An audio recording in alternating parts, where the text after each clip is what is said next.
हाँ जी बेटे, आज जो मैं आपको क्वेश्चन करवाने जा रही हूँ ये क्लास 9th का है। ठीक है जी, बहुत ही इंटरेस्टिंग क्वेश्चन है बेटे। इस क्वेश्चन को करने से पहले ना आपको थोड़े से मैं बेसिक कॉन्सेप्ट बता देती हूँ। आपको ये तो मालूम होगा बेटे, देखो √3 लिखा हुआ है तो आप इसको ऐसे लिख सकते हो 3⁻1/2।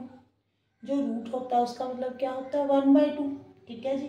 अगर बेटे रूट में यहाँ पे बीच में 3 लिखा हुआ है इसके यहाँ पे, ठीक है जी, यहाँ पे 5 है तो इसका मतलब क्या हो जाएगा 5⁻1/3। ठीक है। अगर यहाँ पे 5 लिखा हुआ है, ठीक है, बीच में रूट के बीच में 7 लिखा हुआ है तो 7 कितनी आ जाएगी 1/5। ठीक है। जो मैं आपको समझाना चाह रही हूँ कि अगर अकेला रूट है तो उसका मतलब 1/2 है। अगर रूट में बीच में कोई भी नंबर लिखा हुआ है 3, 5 तो 1 जो भी नंबर लिखा आपने वो लिख देना होता है। ठीक है। 1/3 लिख दिया मैंने, यहाँ पे 1/5 लिख दिया। अब देखो इस क्वेश्चन को करने के लिए आपको रूट में क्या डाला हुआ है m। ठीक है जी। तो यहाँ पे a⁻m है तो आपने क्या करना है बेटे a⁻m होल में क्या जाएगा 1/m। ठीक है जी। इसके अकॉर्डिंग आगे b⁻m, यहाँ पे रूट में यहाँ पे m लिखा हुआ तो 1/m। ओके।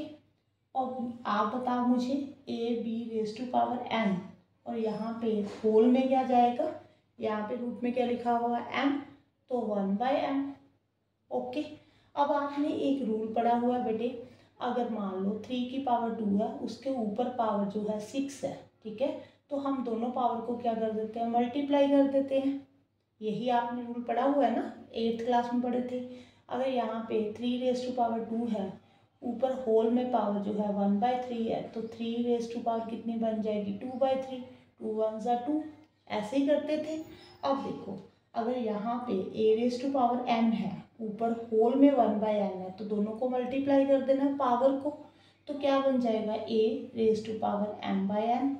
ठीक है जी। और यहाँ पे b⁻n/m और इस तरफ भी बेटे a b होल में, ठीक है जी, n/m।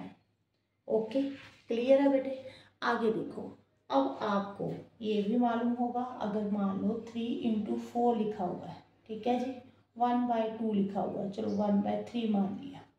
आप ऐसे कर सकते हो ना कि 3 के ऊपर भी 1/3 लिख सकते हो, 4 के ऊपर भी 1/3 लिख सकते हो, मीन्स तो पावर को दोनों के ऊपर लिख सकते हो ना। अब देखो ये ए बी का मतलब क्या है, ए को बी के साथ मल्टीप्लाई किया हुआ है, दोनों के ऊपर जो पावर है n × m है, तो इस रूल के अकॉर्डिंग आप इसको ऐसे लिख सकते हो a⁻m/n इंटू b⁻m/m। ठीक है जी, दोनों को अलग अलग करके लिख देना n × m b⁻n × m।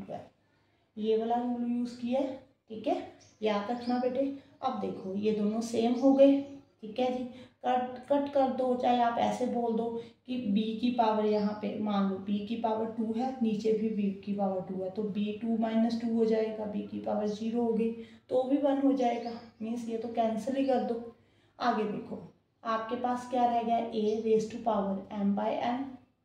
ठीक है जी, m/n, नीचे बेटे a⁻n/m।